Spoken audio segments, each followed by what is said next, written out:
Hi everyone, today we are discussed about the queues in data structure. What is meant by a queue? A queue is a type of linear data structure in which elements are inserted at only one end, that is called as rear end, and removed from the other end, that is called as front end. This follows the first in first out mechanism, that is the principle where the first element added to the queue is the first one to be removed. We have already know about the queue data structure. It is a linear data structure. That means the elements can be inserted in a linear way, that is a sequential order. Properties of queues are: first one, linear structure. Queues are linear data structures, meaning elements are arranged in a sequential manner, one after another. That means unlike in a stack, which is used in last in first out mechanism, queues preserve the order in which the elements are added. That means first in first out mechanism can be used. The first in first out principle is a defining feature of a queue. This means that the first element added to the queue will be to the first to leave, just like people standing in a line. That means in a queue order we have to follow.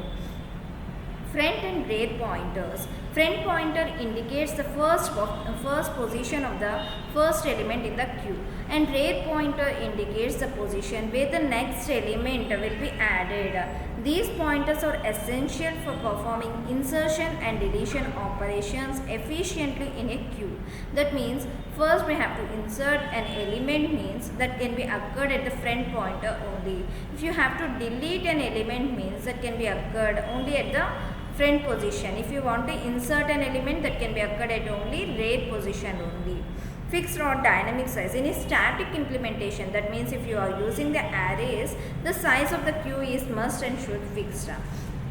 And in a dynamic representation, dynamic implementation that we are using in linked list, the size can grow in as we needed. That means first we have to represent the queue. That means that the rear position, in a rear position we have to insert an element, and at the front position we have to delete an element. So this mechanism is called the first in first out mechanism. For example, if you are in queue, that means first where you are going to the first one, that can be go out first only.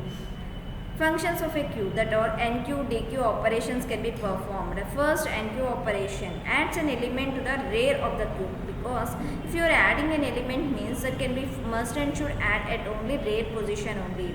Whenever overflow condition is occurred, in previous section in stacks lesson also we have discussed about the overflow condition and underflow condition.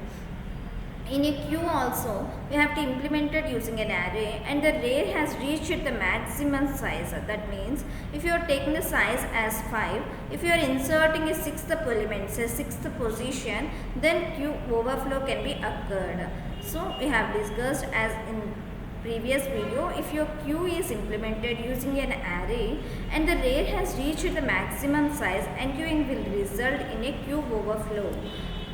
There is an algorithm. First, in an NQ position, we have to take must and should queue positions. Queue, what is the queue elements, and what is the rear position, and what we have to insert, that value is must and should, and maximum size is required.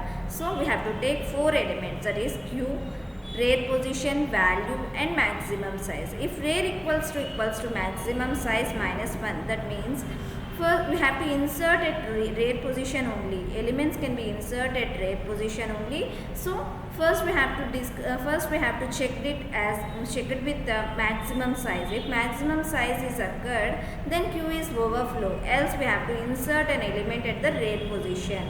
So if rear equals to maximum size minus 1, then the queue is overflow. Else we have to insert an element at the rear position.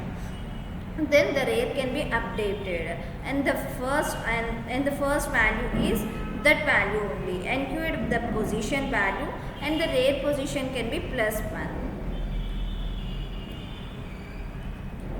There is an example. In a queue we have elements, 3 elements, 1, 2, 3, and the size will be 5. So maximum size is 5, means maximum size minus 1, because the index starts with 0 only. So 0 to 4 elements can be inserted. So 5th position, if you are insert the element, that means it can be occurred queue overflow.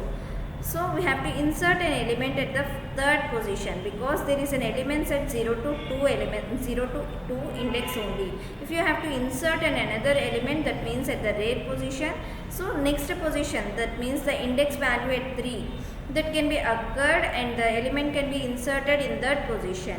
If you want to delete an element, means the front element can be deleted. So the first inserted element, that is 1, can be deleted from the queue. So that is a dequeue element. The next operation is dequeue. Dequeue can be occurred, that means that we have to remove an element from the front of the queue. Underflow condition, we have already discussed. If the queue is empty, if you want to delete an element, then underflow is occurred. For example, if you have an element 0 to some values at 0 to 4, that means the queue has 5 elements. If that elements are already deleted, that means the queue is empty. If the queue is empty, you have to delete some another element, means then we said that the queue is underflow.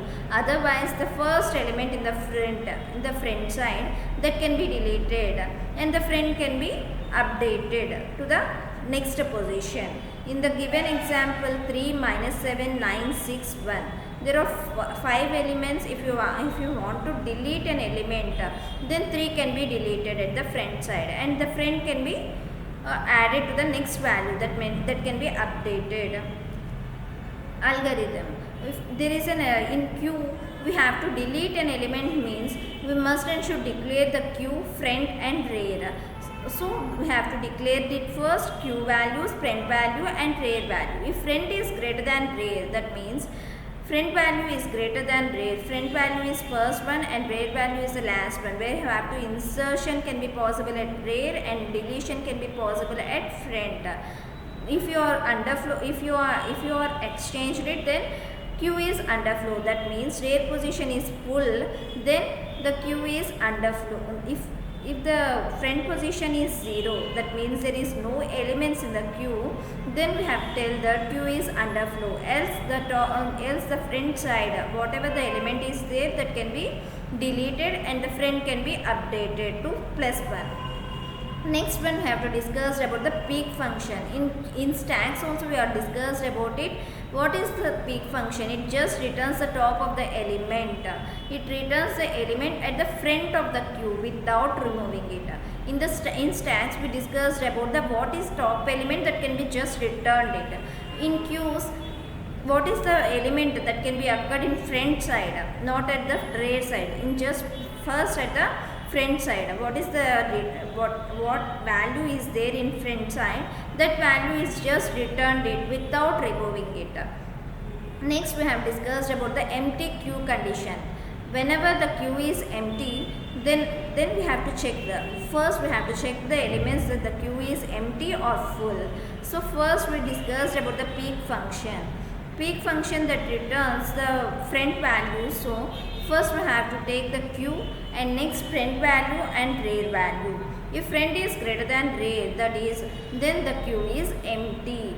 Otherwise the front element can be just returned it. Is empty function checks if the queue has no elements or if there is a elements. If an empty, we have to return the value 1 if empty, otherwise 0. Just we have to check it out whether the queue is empty or not. So we have to take it as a int is empty of int front and rear. Front and rear conditions we have to check. If front is greater than rear, then the queue is empty. Is full. It checks if the queue is reached the maximum capacity or not. If it reached the maximum capacity, then it returns 1, otherwise 0. Int is full of int rear and maximum size, because we have to check it with the rear only, because the insertion can be possible at only rear size only. So the rear can be checked with maximum size. Then we have to declare if the queue is full or not. If rear equals to maximum size minus 1, then we return that the queue is full. Advantages of queues are orderly, proper, efficient, and of efficient of resource management, and data transferring is possible, real-time applications is possible, and simple and efficient operations can be possible. Disadvantages means limited access, pixel size, inefficiency in memory usage, overflow and underflow risks are there, not suitable for priority processing, limited data manipulation is can be possible. Next we have to discuss about the circular queue, because if referent condition and rate condition, suppose in this condition there will be an access, next we have to insert an element of 5 to the queue, then we have to insert at the last position as a fourth index. Next if you want to insert means we have just checked it on the rare condition only. Rare condition is equals to maximum size minus 1, then we have not insert any element, but in the front position there is a space, so that occurs in, that is an one drawback in queues. So that drawback can be overcome by using a circular queues, because if you want to, is there any empty space in front condition, if there is a circular queue properties, then the empty conditions can be filled with some another values. When the ray reaches the end of the queue and an element is dequeued from the front, the next element can be enqueued at the beginning if space is available. Okay, thank you.